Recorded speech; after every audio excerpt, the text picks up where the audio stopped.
नमस्कार friends, 14 steps to legendary success. A S Pandit sir की वो किताब जो सफलता को किसी मैजिक या शॉर्टकट की तरह नहीं बल्कि एक समझदारी भरे प्रोसेस की तरह दिखाती है। हम अक्सर सोचते हैं सफल लोग अलग होते हैं, उनके पास ज़्यादा टैलेंट होता है या मेरे पास वो चांस नहीं है। पंडित सर कहते हैं ऐसा कुछ नहीं है। सफलता कोई अचानक होने वाली चीज़ नहीं है, ये रोज़ की सोच, आदत और फैसलों से बनती है। ये किताब सिर्फ मोटिवेशनल बातें नहीं करती, ये किताब बताती है कि क्यों गोल क्लियर होना ज़रूरी है, क्यों सोच आपकी डायरेक्शन तय करती है और क्यों छोटे एक्शन और कंसिस्टेंसी ही असली गेम चेंजर है।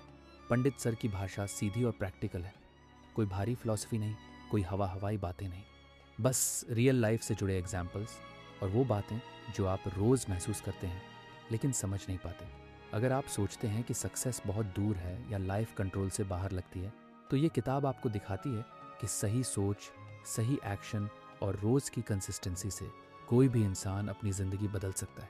ये किताब है एक स्टेप बाय स्टेप गाइड जो आपको सिखाती है कैसे साधारण इंसान भी धीरे धीरे लेजेंडरी सक्सेस की तरफ बढ़ सकता है। इस बुक का पहला लेसन है क्लियर गोल के बिना सक्सेस नहीं। क्लियर गोल कोई मोटिवेशनल लाइन नहीं है। क्लियर गोल मतलब ये कि आपका दिमाग जानता हो कि उसे रोज़ किस दिशा में मेहनत करनी है। प्रॉब्लम ये नहीं है कि लोग मेहनत नहीं करते, प्रॉब्लम ये है कि मेहनत बिखरी हुई होती है, आज कुछ और कल कुछ और दिमाग थक जाता है बिना रिजल्ट दिए। मान लीजिए आपको लगता है कि मुझे लाइफ में सक्सेसफुल बनना है। लाइन अच्छी है लेकिन दिमाग के लिए ये वेग है। साइकोलॉजी में इसे कॉग्निटिव ओवरलोड कहते हैं। जब दिमाग को इतना वेग इंस्ट्रक्शन मिलता है कि वो डिसाइड ही नहीं कर पाता किस पर फोकस करे। एक स्टूडेंट रोज 6 से 7 घंटे पढ़ रहा है, लेकिन कभी एसएससी, कभी बैंकिंग, कभी स्टेट एग्जाम। दिन के एंड में थकान है पर सेटिस्फैक्शन नहीं। क्यों? क्योंकि दिमाग क्लियर नहीं है कि जीत किस रेस में चाहिए। दिमाग एक कैमरा की तरह काम करता है। लेंस अगर वाइड खुली है तो सब दिखेगा लेकिन कुछ साफ नहीं। गोल क्लियर हुआ तो लेंस अपने आप नैरो हो जाता है। साइकोलॉजी में इसे गोल डायरेक्टेड फोकस कहते हैं। दिमाग वही चीज़ पकड़ता है जो लक्ष्य से जुड़ी हो। कमेंट करके ज़रूर बताइए वीडियो कैसी लगी। इस बुक का दूसरा लेसन है सोच बदलो, जिंदगी बदलेगी। मान लीजिए आप रोज सोचते हैं मुझे लगता है मैं सफल नहीं हो सकता। लाइन सुनने में सिंपल लगती है लेकिन साइकोलॉजी में इसे कहते हैं नेगेटिव माइंडसेट। जब आप लगातार ऐसे थॉट्स सोचते हैं तो दिमाग उसी डायरेक्शन में एनर्जी लगाता है और आपकी रियलिटी धीरे धीरे उसी हिसाब से शेप होने लगती है। एक एम्प्लॉय रोज अपने काम को लेकर सोचता है मैं बॉस के स्टैंडर्ड्स पर खरा नहीं उतर सकता। दिन भर मेहनत करता है लेकिन कॉन्फिडेंस कम है, स्ट्रेस ज़्यादा है और मिस्टेक्स बढ़ जाती हैं। क्यों? क्योंकि उसकी सोच ही उसे रोक रही थी।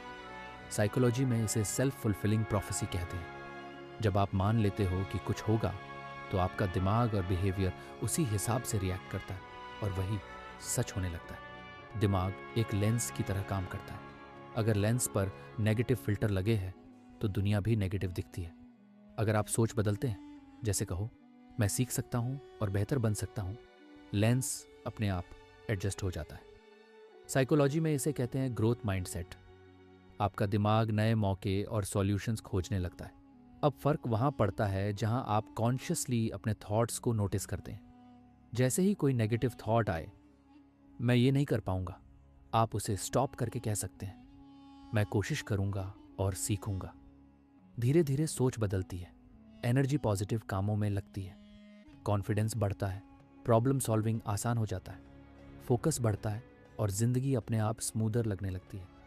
हर सुबह या दिन में 2 से 3 बार खुद से पूछिए मैं इस थॉट को सपोर्ट करना चाहता हूँ या बदलना चाहता हूँ। अगर बदलना चाहते हो तो छोटे छोटे पॉजिटिव रिप्लेसमेंट्स की प्रैक्टिस करें। अगर आपको ये समरी अच्छी लग रही है तो वीडियो को लाइक, शेयर एंड सब्सक्राइब ज़रूर करें।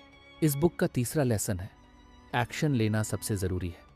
मान लीजिए आप रोज़ सोचते हैं मुझे लाइफ में बड़ा करना है लेकिन बस सोचते रहते हैं।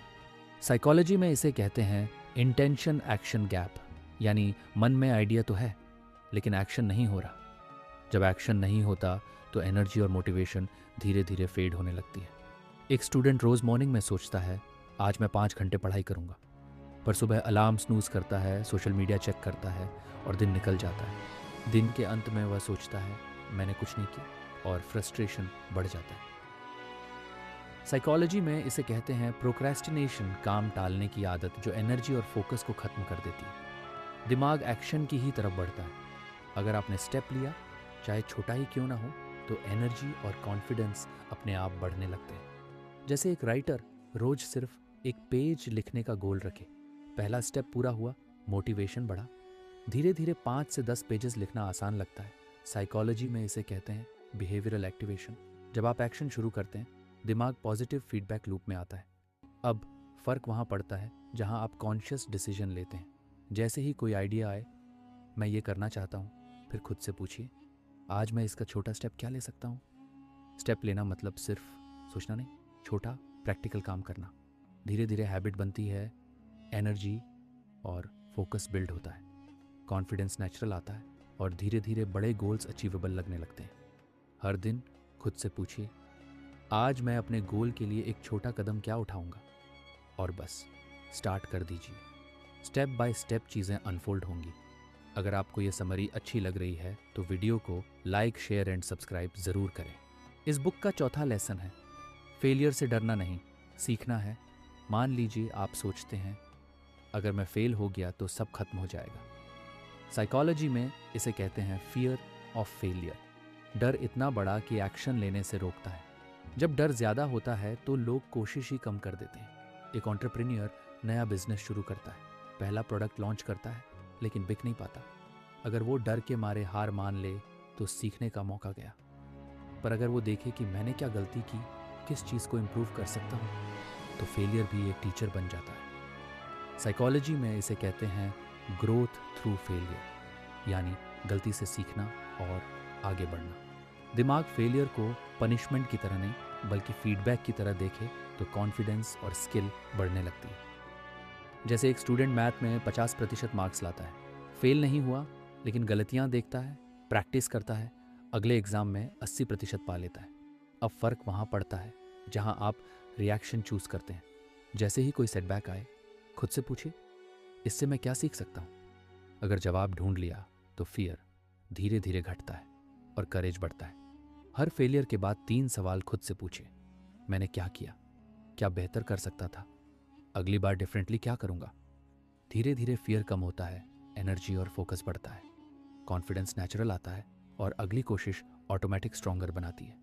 कमेंट करके ज़रूर बताइए वीडियो कैसी लगी। इस बुक का 5वां लेसन है कंसिस्टेंसी इज इक्वल टू असली पावर। मान लीजिए आप सोचते हैं आज तो मेहनत कर लूँ, बाकी कल देख लेंगे। साइकोलॉजी में इसे कहते हैं इनकंसिस्टेंट एफर्ट, यानी काम करने की आदत रैंडम और इरेगुलर है।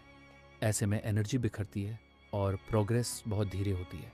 एक स्टूडेंट रोज़ 1 से 2 घंटे मैथ प्रैक्टिस करता है हर दिन, दूसरा स्टूडेंट एक दिन 5 घंटे, अगले दिन कुछ नहीं। दोनों ने सेम टोटल टाइम लगाया, लेकिन जो फर्स्ट स्टूडेंट रोज़ कंसिस्टेंट रहा उसने जल्दी इम्प्रूवमेंट देखा। साइकोलॉजी में इसे कहते हैं compound effect of small habits. छोटी कंसिस्टेंट कोशिशें लंबे समय में बड़े रिजल्ट्स देती हैं। दिमाग कंसिस्टेंसी को रिवॉर्ड की तरह देखता है। जब आप रोज़ स्मॉल स्टेप्स लेते हैं तो कॉन्फिडेंस और स्किल धीरे धीरे बिल्ड होती है। एनर्जी बिखरती नहीं, फोकस खुद ही स्ट्रांग रहता है। अब फर्क वहाँ पड़ता है जहाँ आप हैबिट बनाते हैं। जैसे ही कोई काम डेली रूटीन में शामिल हो जाए, चाहे मूड अच्छा हो या बुरा, आप वही स्टेप लेते हैं। एनर्जी अपने आप सही डायरेक्शन में लगती है। हर दिन छोटे स्टेप्स तय करिए और उसे फॉलो करिए। आज 30 मिनट पढ़ाई रोज, बस इतना ही। धीरे धीरे यही स्मॉल स्टेप्स बन जाते हैं बिग अचीवमेंट्स। प्रेमानंद जी महाराज कहते हैं कंसिस्टेंसी संभाल लो तो आधी लड़ाई अपने आप जीत ली। असली पावर यही है, लगातार छोटे छोटे कदम बिना रुकावट। ऐसी ही ज्ञानवर्धक वीडियो के लिए चैनल को सब्सक्राइब करें और बेल आइकन दबाएं ताकि कोई भी वीडियो मिस ना हो। धन्यवाद।